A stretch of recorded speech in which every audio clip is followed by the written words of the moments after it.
Hello everybody. I hope बेटा लोग आपको मेरे वीडियो लेक्चर्स इंग्लिश स्पीकिंग के अच्छे लग रहे हैं, बहुत ज़्यादा हेल्पफुल हैं आपके लिए। आप बहुत energetically, enthusiastically, with full interest उसको पढ़ रहे हैं। I hope you are passionate to learn this language now. I hope आप you do everything in English, you walk in English, you sleep in English, you eat in English, of course you talk in English, whether tutti frutti does not matter. तो अब आज हमारा video 14 है जो हम start करने जा रहे हैं। बहुत ही इम्पोर्टेंट टॉपिक है जो हम लेने जा रहे हैं।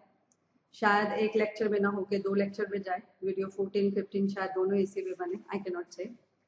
फिर उसके ऊपर एक एक्सरसाइज है जिसमें 60 अराउंड हिंदी के सेंटेंसेस हैं, जिसमें आपको इंग्लिश में कन्वर्ट करना है। प्रीपोजिशंस खास तौर से ध्यान देना है। फिर भले आपका जो टेंसेस हैं वो गलत हो जाए, उसकी मुझे इतनी परवाह नहीं है अभी, क्योंकि मैंने सिखाया ही नहीं है। तो I will be concern with the preposition part कि वो आप करेक्टली सीखें। और कुछ एरियाज होंगे जिसमें आपको बड़ा अजीब सा लगेगा, ऐसा होता है तो हाँ जी ऐसा ही होता है, तो मुझे कैसे ध्यान रहेगा। लर्न करिए। आपने भी लर्न किया था, हाँ छुटपन में हमने भी लर्न किया था। एग्जाम में ऐसे सेंटेंसेस आते थे, फिल इन द ब्लैंक आता था इंग्लिश के पेपर में, तो उससे स्ट्रांग हुए, तो धीरे धीरे बहुत स्ट्रांग हो गए। तो इसमें से कई आपके भी स्ट्रांग होंगे, कई आपको बहुत अजीब से लगेंगे, कई आपको बहुत इंटरेस्टिंग लगेंगे। तो हर तरह का होगा, बहुत लंबा चैप्टर है। तो लेट अस स्टार्ट। ओके, तो ये है बेटे प्रीपोजिशन। 2 शब्दों से बना है preposition. It is preposition. Pre का मतलब होता है से पहले, पोजीशन मतलब उसकी जगह। तो जिसकी जगह नाउन से पहले है, फिर भले बीच में एडजेक्टिव आ जाए, एडवर्ब आ जाए, लेकिन नाउन से पहले है। इसका मतलब है हम जो प्रीपोजिशन लगाते हैं वो नाउन के लिए लगाते हैं। फिर भले बीच में आर्टिकल आ रहा है, एडजेक्टिव आ रहा है, एडवर्ब आ रहा है, वो एक अलग इशू है। और ये रिलेशनशिप कायम करता है नाउन का वर्ब से, नाउन का नाउन से। तो नाउन का रिलेशनशिप कायम करेगा किसी और फॉर्म ऑफ वर्ड से। अब वो कैसे, वो आगे बढ़ने जाने से समझ आता जाएगा। ठीक है। और सबसे पहली प्रीपोजिशन जो है वो है इन। अब इन आपको पता चल गया, अच्छा इसको प्रीपोजिशन बोलते हैं। हाँ जी हाँ जी। जो इस लिस्ट में हम सारे वर्ड सीखने वाले हैं, बहुत ज्यादा हैं, तो सेंटेंसेस के जरिए सीखेंगे।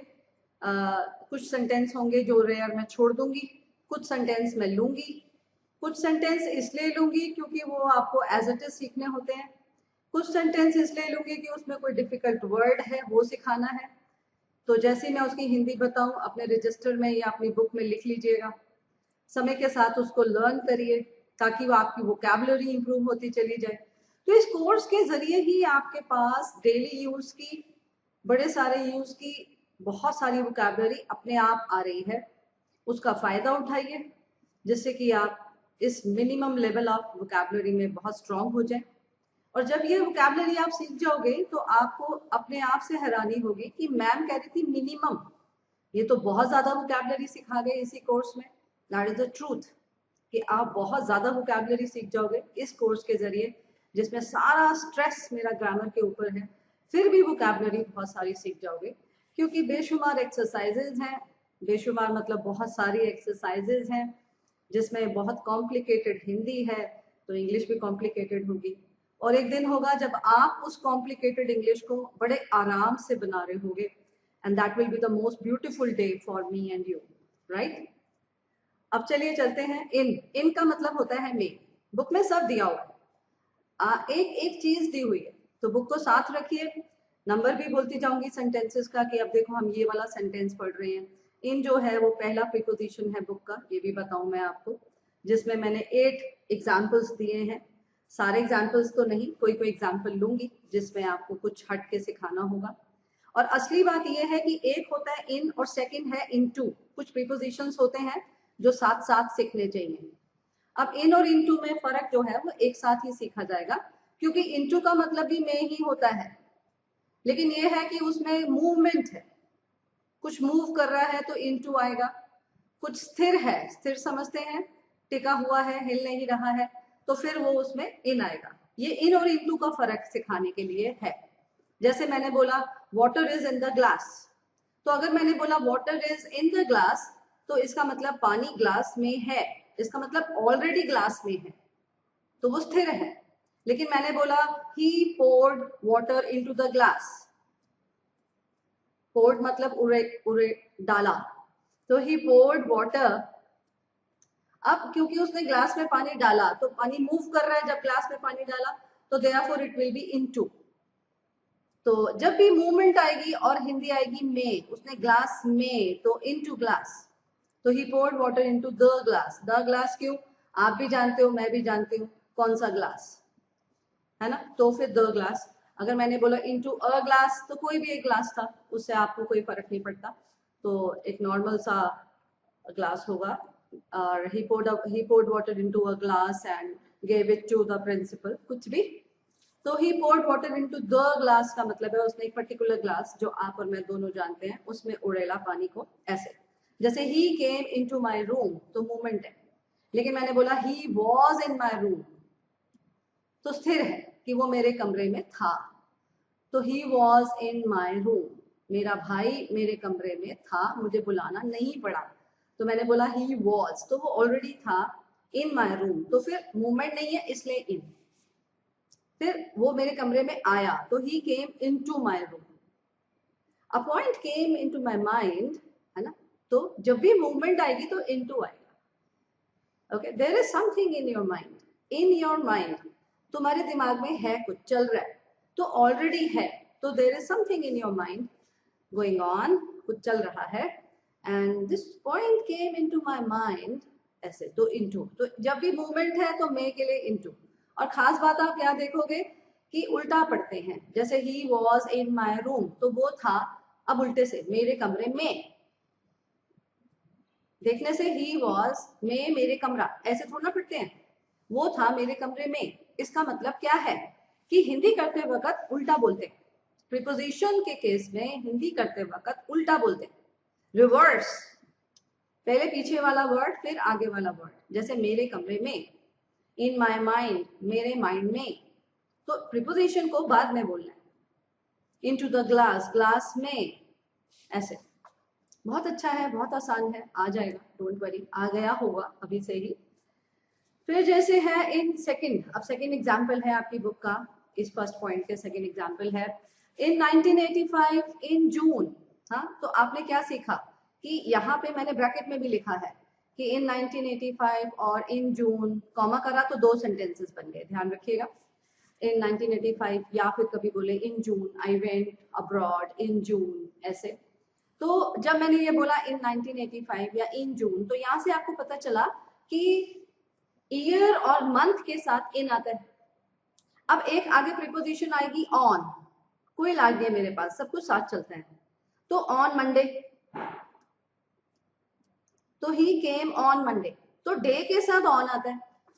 No no no, he came on Sunday, you don't remember, वो संडे को आया था। Don't look at the Hindi, वो संडे को आया था। ऑन की हिंदी को होती है? हाँ जी होती है, यहाँ पे यही होती है। इनकी हिंदी हमेशा में होती है, देखेंगे मैक्सिमम तो में होती है, चेंज हो गई तो फिर आप मेरे को कुछ कह नहीं सकते। अच्छा, मतलब मैं कैसे करूं? सीधा सीधा इंग्लिश सीखो ना बेटा। जैसे ईयर और मंथ के साथ इन आता है, डे के साथ ऑन आता है। On Tuesday, on Monday, you will have a test on Tuesday, ऐसे। फिर इन मॉर्निंग, ये भी इसमें एग्जाम्पल होगा। हाँ, this is point 5। In morning, in evening, in afternoon, तो in morning, in evening, in afternoon, इनके साथ इन आ रहा है। लेकिन एट नाइट, अब एक एट आ गया, एट नाइट। मैम कैसे करूं? लर्न करो, ऐसे क्यों होता है, उनकी भाषा है, मुझे क्या पता वो ऐसे क्यों करते हैं। तो ये चीजें होती हैं जो मैंने आपसे डे 1 पे भी कहा था, कुछ होंगी बहुत कम जो आपको एज इट इज सीखनी पड़ेंगी, जिसमें मैं बोलूंगी बेटा ऐसे ही होता है, तो यही है वो एट नाइट। तो in morning, in afternoon, in evening मुझे आता है, आप सीखो। अरे वो सुबह आया था, अब इसमें तो मैंने हिंदी में कोई प्रीपोजिशन ही नहीं बोला, सुबह में आया था, आप बोलते हो, आप बोलो, मैं तो नहीं बोलती। अरे दोपहर को गया था, उस को के लिए इन आ रहा है, मैं क्या करूं? तो आपका स्टाइल गलत है अगर आप उसकी हिंदी को पकड़ रहे हो इस वाले सेंटेंस में। जब आता है 1985 में, जून में, तब तो कंफर्टेबल है। मॉर्निंग में, इवनिंग में, आफ्टरनून में ऐसे बोलते हो, वेरी गुड। नहीं बोलते हो तो फिर सीखो। रात को गया था मैं वहां पे, मंदिर खुला हुआ था, मुझे नहीं पता कैसे खुला हुआ था रात को, वैष्णो देवी, तो मैं रात को गया था, तो एट नाइट ऐसे। फिर अगर हम एग्जैक्ट टाइम बताएं, एट 5 o'clock, तो एग्जैक्ट टाइम के लिए सबको पता है 5 बजे आया था। 5 बजे आया था में कहीं भी हिंदी में प्रीपोजिशन नहीं है, को, से, इन के लिए में कुछ भी नहीं है। वैसे एट की हिंदी क्या होती है? पर। लुक एट मी, मुझ पर नजर रखिए अपनी, मुझ पर देखिए, है ना। ऐसे थोड़ा बोलते हैं मुझ पर देखिए, मुझको देखिए बोलते हैं, है ना, लुक एट मी। तो ठीक है, ऐसे सीखते हैं, धीरे धीरे सीख जाओगे आप। अच्छा, मतलब मेरे ख्याल से ऐसा है, वर्ड कौन सा है उसके साथ कौन सी प्रीपोजिशन आएगी, बस ये सोचो। बहुत सही बोला आपने। कभी नाउन के साथ देखना पड़ता है, ये वाली प्रीपोजिशन आती है, कभी वर्ब के साथ देखना होता है, जैसे लुक एट मी। अच्छा, लुक के साथ एट आता है, हाँ जी हाँ जी, लुक एट। अब ये क्या है? ये एक फ्रेज है। अब एक वर्ड आया कि ये एक फ्रेज है। फ्रेज क्या होता है? अब फ्रेज होता है कुछ शब्दों को मिला के जब हम बोलते हैं, कुछ शब्दों को मिला के अगर आप बोलते हैं तो उसको फ्रेज बोलते हैं, और उसका अपने एक अलग मीनिंग होता है जो लर्न करना पड़ता है। आगे जाके मेरा एक और मॉड्यूल बनेगा इंग्लिश के कोर्स का, नेक्स्ट कोर्स जैसे समझे आप, हायर लेवल, जिसमें फ्रेजेस आएंगे। तो उनमें वो ग्रुप ऑफ वर्ड्स हैं जिनके अपने ही मीनिंग है, जो इनको रटना पड़ता है, बोल बोल के, सुन सुन के, पढ़ पढ़ के सीखा जा सकता है। लॉजिक नहीं मिलेगा नॉर्मली आपको उसमें, तो वो हायर वोकैबुलरी का पार्ट हो जाता है थोड़ा सा, या वोकैबुलरी कह दे उसको आप। हायर वोकैबुलरी में तो फिर बहुत कुछ और आ जाता है, बहुत अनलिमिटेड है इस भाषा में सब कुछ, लैंग्वेज में। चलिए, अच्छा, उसके बाद जैसे आ गया इसका पॉइंट नंबर 4। पॉइंट नंबर 4 है ही इज इन अमेरिका। ठीक है, अरे वो अमेरिका में है।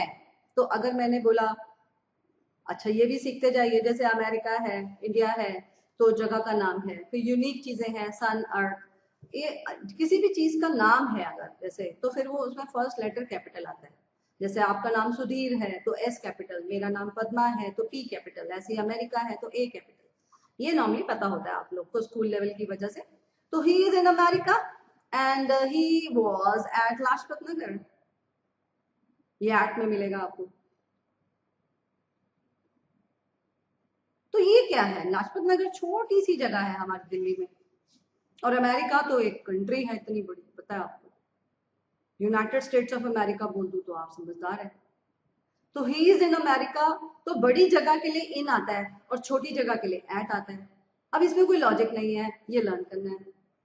अरे वो लाजपत नगर में था, मैं तो रोहिणी में था, या मैं तो गुड़गांव में था, तो छोटी जगह के लिए एट आएगा और बड़ी जगह के लिए इन आएगा। तो ऐसे कॉम्बिनेशंस में इसको सीखना पड़ता है। हम ये नहीं कर सकते कि पहले इन सीख लें, सब कुछ साथ साथ सीखना पड़ता है। जैसे इन इनटू का फर्क, इन एट का फर्क, इन ऑन का फर्क, ऐसे, राइट। अच्छा, फिर उसके बाद इसमें एक आता है जैसे 6 पॉइंट है, I will come back in 5 hours, है ना। अब इसको सीखो, बड़ा इंटरेस्टिंग है। ये है आपका पॉइंट नंबर 6। कहता है I will come back in 5 hours, मैं वापस आ जाऊंगा इन 5 hours। उल्टा बोलोगे, और पहली बात ये मैथमेटिकली नहीं लिखते हैं, इंग्लिश को लिखते वक्त इंग्लिश में ही लिखते हैं, I will come back in 5 hours। तो जब वो ऐसे बोलेगा तो इसका हिंदी क्या है? मैं वापस आ जाऊंगा 5 घंटे में, मेरे को बाद में बोला ना, ऐसे तो उल्टा पढ़ते हैं। तो मैं 5 घंटे में आ जाऊंगा, और अगर मैंने बोला I will come back within 5 hours, तो क्या फर्क है? तो इसका मतलब है मैं 5 घंटे के अंदर अंदर आ जाऊंगा। इसका मतलब विद इन एक अलग प्रीपोजिशन है, विद अलग होता है, इन अलग होता है, विद इन अलग होता है, इसलिए मैंने कोई गैप नहीं डाला ना विद इन में, क्योंकि वो एक ही वर्ड है। और विद इन का मतलब होता है के अंदर अंदर, दिया है मेरी बुक में कहीं पे, के अंदर अंदर। तो 5 घंटे के अंदर अंदर आ जाऊंगा तो विद इन बोलूंगा, और अगर 5 घंटे में बोला है तो थोड़ा सा ज्यादा भी हो सकता है, झगड़ा मत करना मेरे से आप। जैसे मैं 5:30 में आया, तू तो बोल रहा था 5 घंटे में आएगा, come on, I told you I will be back in 5 hours. तो 5 आवर्स तो थोड़े ज्यादा हो गया, तो आप चिल्ला क्यों रहे हो, मैं तो पहले बोला था in 5 hours. No you have to come back within 5 hours.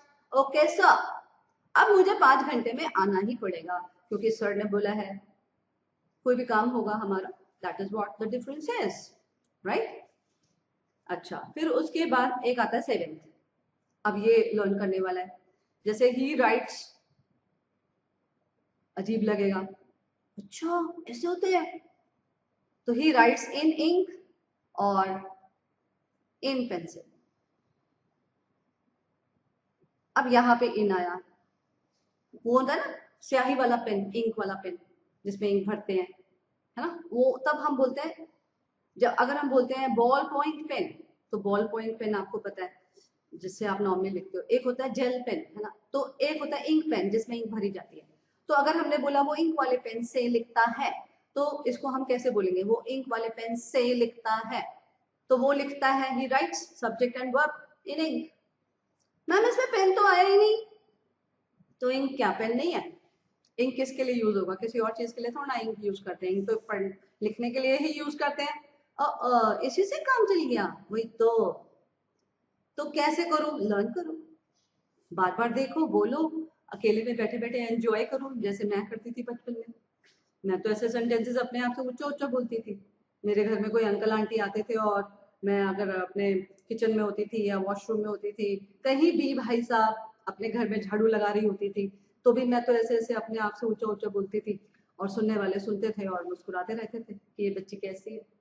I was a very small kid at that time. तो मुझे शौक था, ऐसे ही शौक पैदा करो, आ जाएगा।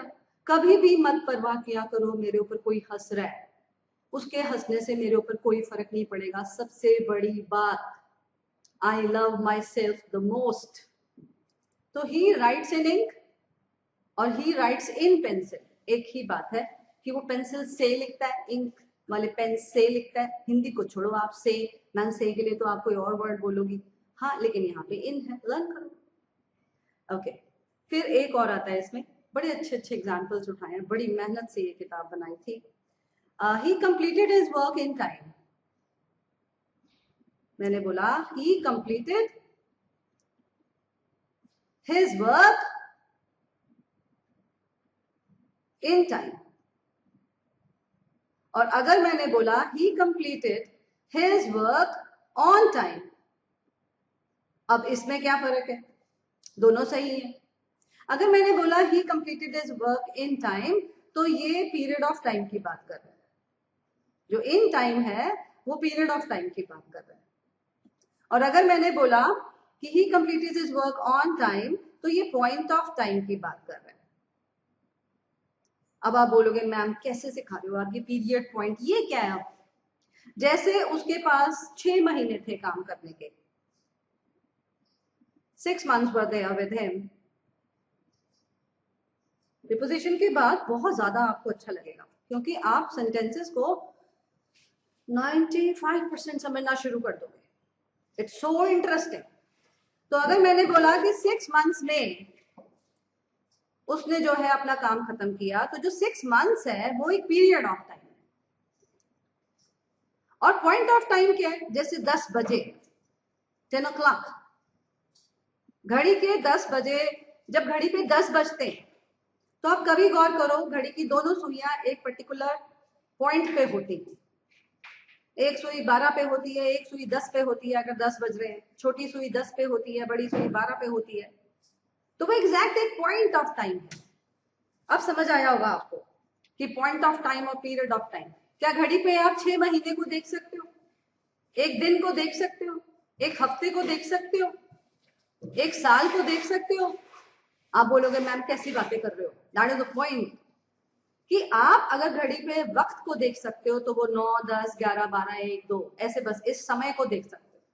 तो जो घड़ी पे दिख जाता है वही पॉइंट ऑफ टाइम होता है। और जो घड़ी पे नहीं दिखता है वो पीरियड ऑफ टाइम होता है। तो पीरियड ऑफ टाइम को आप एक क्लॉक पे या एक वॉच पे आप नहीं देख सकते हो, तो that is what is period of time. तो अगर मैंने बोला अरे सर मैंने अपना कोर्स टाइम पर खत्म किया था, 6 महीने का था, 6 महीने में खत्म हो गया था, तो आई कंप्लीटेड इन टाइम, मैंने कोई ज्यादा वक्त नहीं लिया है। और अगर मैंने बोला अरे सर आपने कहा था कि शाम के 6 बजे तक ये काम खत्म कर लेना, मैंने 6 बजे से पहले खत्म किया, पूरे 6 बजे भी खत्म किया, तो भी आप मेरे को नहीं डांट सकते। I completed it on time sir. On time sir भी जानते हैं, 6 बजे डिसाइड हुआ था उनके और मेरे बीच में, बेटा 6 बजे तक कर लेना है। मैंने भी कहा था हाँ सर 6 बजे तक कर दूंगा, और मैंने 6 या 6 से पहले ही खत्म किया भाई। ऐसे I hope it's clear now कि अगर एक पीरियड ऑफ टाइम है तो in time, you never complete your work in time. I am very upset with you. तो अपना टाइम कभी टाइम पर खत्म, अपना काम कभी टाइम पे खत्म नहीं करता। 1 साल का 2 साल लगा दिया तूने, कैसे पढ़ाई करता है? ऐसे ही कहानी है ऐसे। अरे कभी तो टाइम पर आ जाया कर, हिंदी का क्या है, दोनों में टाइम पर। Please try to come on time बेटा, ऑफिस में हमेशा आधा घंटा लेट आते हो आप, क्या है ये सब? That is the point. तो यहाँ पे इन और ऑन का फर्क आपको समझ आया, that is period of time and point of time. ऐसे ही सीख सकते हैं इस प्रीपोजिशन के चैप्टर को, और कोई तरीका नहीं है, इससे ही अच्छा सीख पाएंगे आप, राइट? ओके, उसके बाद नेक्स्ट आया इनटू, जो सेकंड है मेरी बुक का preposition, that is into. Into मैंने अभी भी बताया था, एक तो मूवमेंट होता है, he poured water into a glass of, into a glass, है ना। It came into my mind very late that I should have done like that, कुछ भी। अब यहाँ पर एक इसमें है थर्ड पॉइंट है, please look into the matter. ये लर्न करना पड़ेगा, ये एक फ्रेज है, look into the matter. Look into एक फ्रेज है ऐसे करके। तो लुक इनटू का क्या मतलब होता है? लुक होता है देखना, तो look into the matter, please इस मामले को देखिएगा जरा, समझिए ये मामला कैसे हैंडल करना है, इस मामले को संभालिए। हिंदी का क्या है, जो मर्जी बोलो। Okay sir I will look into the matter, मैं देखता हूँ सर मामले को क्या है, ये मामला संभालता हूँ, डोंट वरी सर, ऐसे। तो लुक इनटू ये लर्न करना पड़ेगा, मेरे पास कोई इलाज नहीं है। अब इस मामले को देखिए, इस मामले को संभालिए, इस को के लिए इनटू आ रहा है, मैं क्या कर सकती हूँ? मैं क्या करूं मैम? हाँ, लुक इनटू लर्न करो, आप लुक इनटू लर्न करो और उसका मीनिंग लर्न करो कि मामले को संभालना, राइट, या उसको देखना। उसके बाद नेक्स्ट आ गया थर्ड आपका ऑन। ऑन की हिंदी क्या होती है नॉर्मली? पर, ठीक है। और अभी धीरे धीरे सीखेंगे क्योंकि इसमें 15 सेंटेंसेस हैं, तो कंपैरिजंस होंगे, तो it will take time, let us go slow. Slow से ही ज्ञान जब धीरे धीरे बढ़ेगा तो बहुत अच्छा लगेगा। ज्ञान एकदम बढ़ता है तो कोई फायदा नहीं होता, उतनी जल्दी निकल जाता है दिमाग से, जितना धीरे धीरे जाता है उतना देर तक रहता है।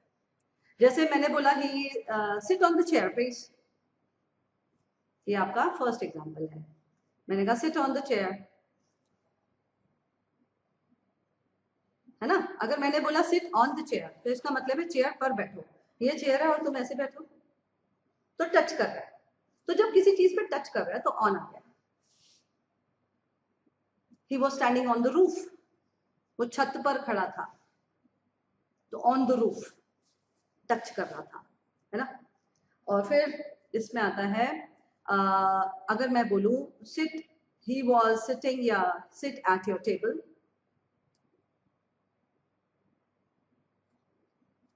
तो इसका क्या मतलब है? अरे टेबल पर बैठो, तो कहीं आप टेबल के ऊपर थोड़ी ना बैठ जाओगे। अगर ये टेबल है तो यहाँ चेयर होगी, उस पर बैठोगे आप। वो अपने स्टडी टेबल पर है, मिल लो उससे उसके रूम में जाके बेटा। तो he is sitting at his study table. At, we were sitting at the dining table at that time. अरे उस वक्त तो हम डाइनिंग टेबल पर बैठे थे, तो टेबल के ऊपर तो खाना होता है। The food was kept on the table and we were sitting on the chairs, so hence we were sitting at the dining table. ऐसे सीखते हैं। तो किसी चीज पर बैठे, टच हो गया तो ऑन है, टेबल पर बैठे तो ऐसे है, ये चेयर है, ये टेबल है। You understand that?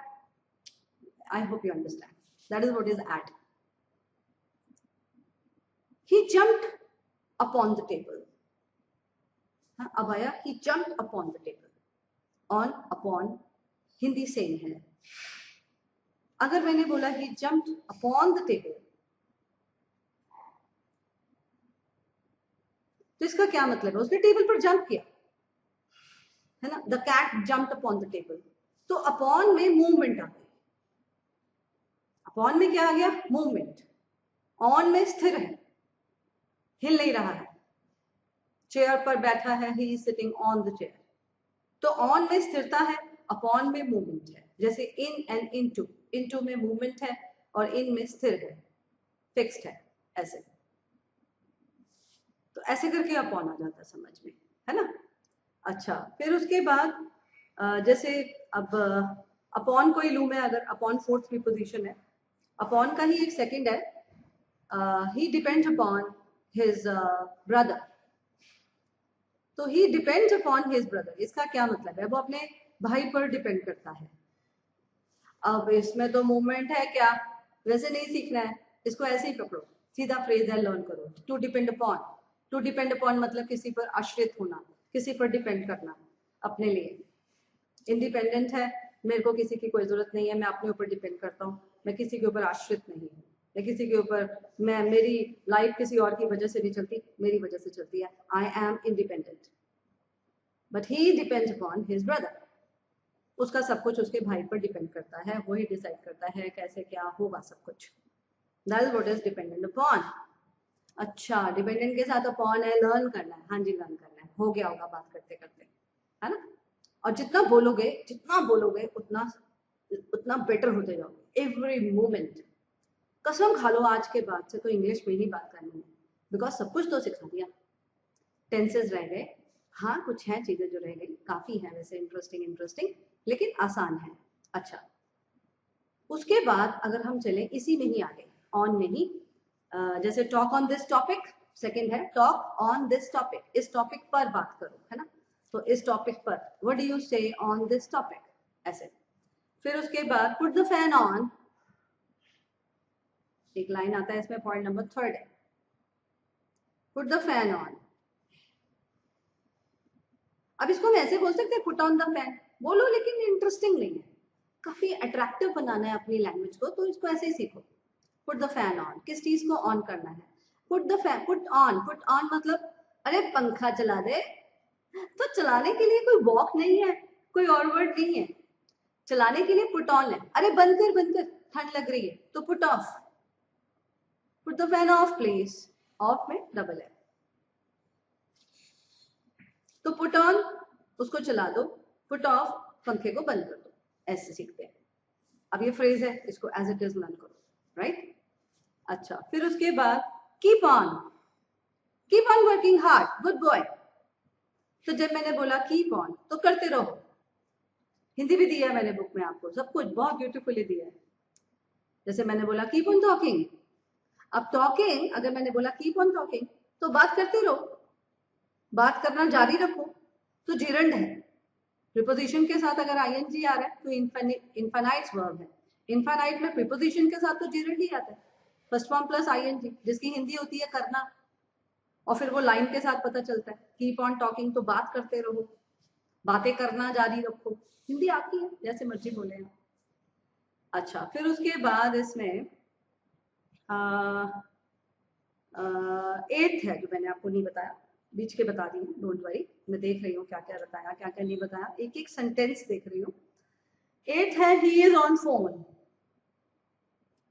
भाई को बुला जरा, तो जवाब आया ही इज ऑन फोन, मतलब वो फोन पर बात कर रहा है। ही इज ऑन टूर, अरे वो तो ऑफिस के टूर पर गया है। या he is on excursion, excursion मतलब पिकनिक, कि वो तो पिकनिक पे गया है, मतलब 1-2 दिन का ऐसे घूमने फिरने गया है, दैट वे। फिर ही इज ऑन लीव, अरे सर वो तो छुट्टी पर है। या ही इज ऑन ड्यूटी, अरे सर वो घर पर नहीं है, वो तो अपनी ड्यूटी पर गया है। हिंदी को मत देखिए, देखने तो देखिए, हिंदी में भी वही है, पर लेकिन इनको लर्न करना पड़ेगा। ऑन ड्यूटी, ऑन लीव, अरे छुट्टी क्यों नहीं ले लेता? अरे मैं छुट्टी पर ही हूँ भाई, तो I am on leave of 5 days। Where are you? I am on tour, official tour. ऐसे टूर नहीं बोलते, टूर, टू अ की आवाज आती है, टूर। जब भी आपको लगे ये कैसे पढ़ा आपने, तो उसको हिंदी में लिख लो, दिमाग में हिंदी में लिख लो, टूर। ये तो पढ़ना आता है ना आपको, जो भी आपकी लैंग्वेज है। मेरी हिंदी है तो मैं हिंदी में लिख लेती हूँ टूर, बचपन से ऐसे सीखती हूँ। कोई अगर नया वर्ड सीखा तो माइंड में मेरे वो हिंदी की जो भाषा है वो छप जाती है, उससे प्रोनाउंसिएशन कभी भी गलत नहीं होती है, कभी भी, जिसे कहते हैं। बच्चा लोग मेरे को व्हाट्सएप कर रहे हैं, बोले मैम प्रोनाउंसिएशन कैसे करें, listen to me very carefully. आ जाएगा, बहुत अच्छे से आएगा, अच्छे से नहीं आएगा, बहुत अच्छे से आएगा। इस कोर्स में आप प्रोनाउंसिएशन देखो, जितना भी वोकैबुलरी मेरे से सीखोगे उसका प्रोनाउंसिएशन तो आ ही जाएगा। प्रोनाउंसिएशन का बड़ा सिंपल सा रूल है, it's not something separate from English, कोई कोई अलग से कोर्स होता है, ऐसा कुछ नहीं होता है। प्रोनाउंसिएशन आप इंग्लिश सीखते सीखते सीख जाते हो। एक्सकर्शन है ना, आपको लेटर्स की साउंड आनी चाहिए, एक्सकर्शन, शन के लिए हमेशा TION SION यही आता है। फिर CUR को कुर क्यों नहीं पढ़ा, एक्सकुर, वही तो सीख रहे हो।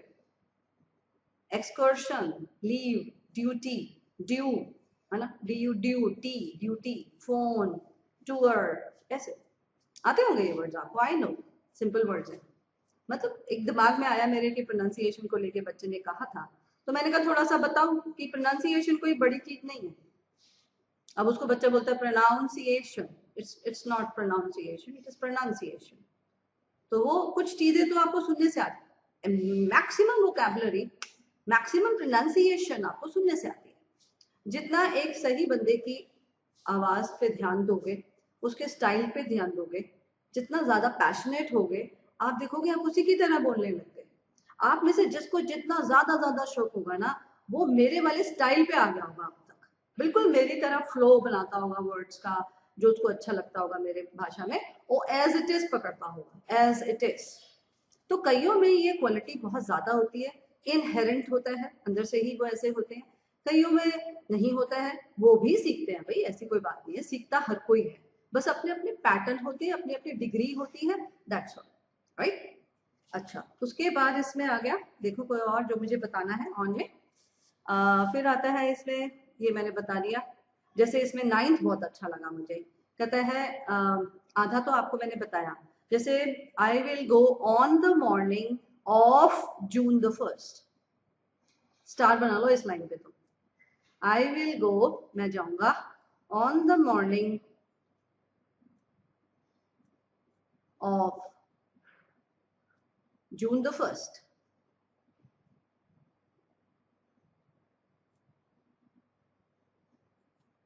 हाँ, अब ये क्या है, मैं 1 जून की सुबह को जाऊंगा, ये इसकी हिंदी है। उल्टा करते हैं प्रीपोजिशन में, मैंने बताया था। तो मैं 1 जून की सुबह को, तो ऑन के लिए मैंने क्या बोला, को, सुबह में या सुबह को, इट्स योर चॉइस। आप तो बोल रहे थे इन मॉर्निंग होता है, यही तो सीखने बैठे हो कि जब ये वाली लाइन बोलनी है इस तरीके से, मंथ के साथ, डेट के साथ, तो फिर ऑन आएगा ऐसे। What are you doing in morning, ये ठीक है।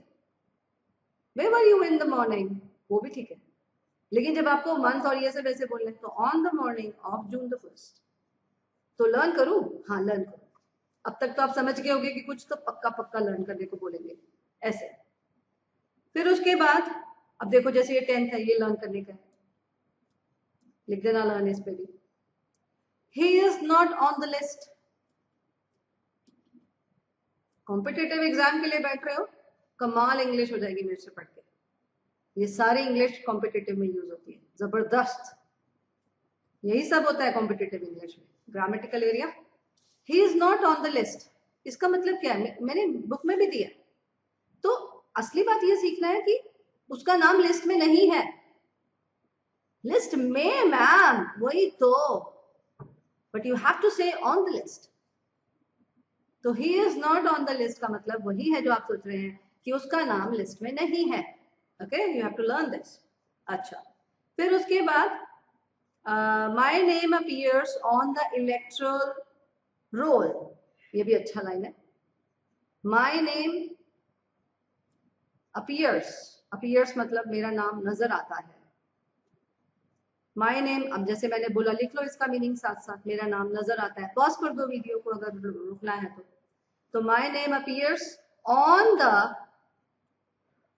इलेक्ट्रोल बना इलेक्शन से, और अच्छे से बोले तो इलेक्टोरल है ना, इलेक्शन से इलेक्टोरल रोल।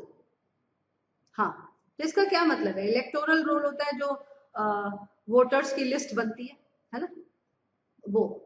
तो माई नेम अपीयर्स ऑन, तो किसी भी लिस्ट के साथ आप देख रहे हो ऑन आ रहा है, चाहे वो इलेक्टोरल रोल है चाहे वो लिस्ट है, ऑन। ओके, सीखना ही है कि मेरा नाम उसमें है।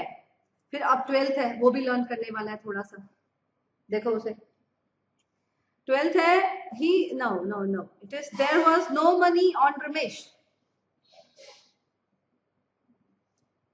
रिटने वाला है ये तो, there was no money on Ramesh, on Ram, कुछ भी बोल दो।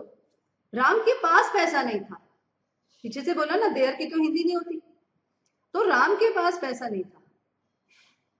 राम के पास आप बोलोगे मैम, वो तो आप बोलोगे with, there was no money with Ram, नहीं बोलना ना, तो इसलिए तो लर्न करना, there was no money on Ram के पास के लिए हमने ऑन बोला है, तो लर्न ही करना पड़ेगा ना। He is not on the list, there was no money on Ram on the morning of June the 1st, ऐसे।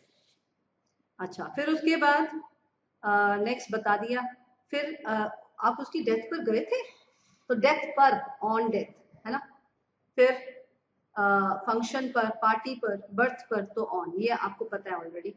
On his birth, you know, उसके जन्म पर उसके पापा बहुत ज्यादा खुश हुए थे, तो on her birth her father was very very happy. तो ऑन हर बर्थ, उस बच्ची के बर्थ पर, तो पर के लिए ऑन आया। फिर आई अग्री, ये बहुत अच्छा पॉइंट है। 15, the last point, I agree on this point. अब ये है I agree on this point, और एक होता है आई अग्री विद यू, और एक होता है I agree to what you say. I agree to your proposal. I agree to what you say. अब I agree on, I agree with, I agree to. अब आप बोलोगे लर्न करो, पहले समझ लो फिर लगे कि लर्न करना है, इट्स योर चॉइस, मेरे को तो दिमाग में सेट है। आपको लर्न करना पड़ेगा शायद। तो मैं आपसे इस पॉइंट पर अग्री करता हूं। अग्री मतलब आपसे सहमत हूं, आप और मैं एक ही ख्याल के हैं, तो आई एग्री। तो अगर मैंने बोला I agree on this point, तो इसका मतलब है मैं इस पॉइंट पर आपसे सहमत हूं। अरे मैं तो आपसे हर पॉइंट पर सहमत हूं, मैं आपसे सहमत हूं, तो जैसे कहोगे वैसे करेंगे। फिर आप जो कह रहे हो मैं उससे सहमत हूं। तो एक होता है मैं बंदे से सहमत हूं, एक होता है मैं किसी एक पॉइंट पर सहमत हूं, एक होता है जो भी आप कह रहे हो मैं सहमत हूं, आपकी प्रपोजल पे सहमत हूं। तो फिर उस पर ध्यान देना है कि अगर आप एक पॉइंट पर हो तो I agree on this point, not on that point. I agree with you मतलब जो कह रहे हो सही कह रहे हो, and I agree to your proposal, I agree to what you say. तो मैं आपकी बात से एग्री करता हूं तो टू, मैं आपसे एग्री करता हूं तो विद, मैं इस पॉइंट पर एग्री करता हूं तो ऑन। आई एम सॉरी, मेरे को आता है ये सब, आप सीखो, आपको भी आ जाएगा। शुरू में मेहनत है, मैंने आपसे पहले ही कहा, बहुत लंबा चैप्टर है, बहुत मेहनत वाला चैप्टर है, लेकिन इसके आते ही ऐसे लगेगा मजा आ गया। 95 अंग्रेजी तो समझो आई गई, नो प्रॉब्लम्स आर देयर। ठीक है, तो एक काम करते हैं, यहीं पर रोकते हैं। अपॉन भी ले लिया है मैंने, पॉइंट नंबर 4 तक हो चुका है हमारा। फिर पॉइंट नंबर 5 पे अगले लेक्चर से चलते हैं, ताकि आप पहले यहाँ तक मगअप कर लें, यहाँ तक लर्न कर लें, तो धीरे धीरे आगे बढ़ेंगे।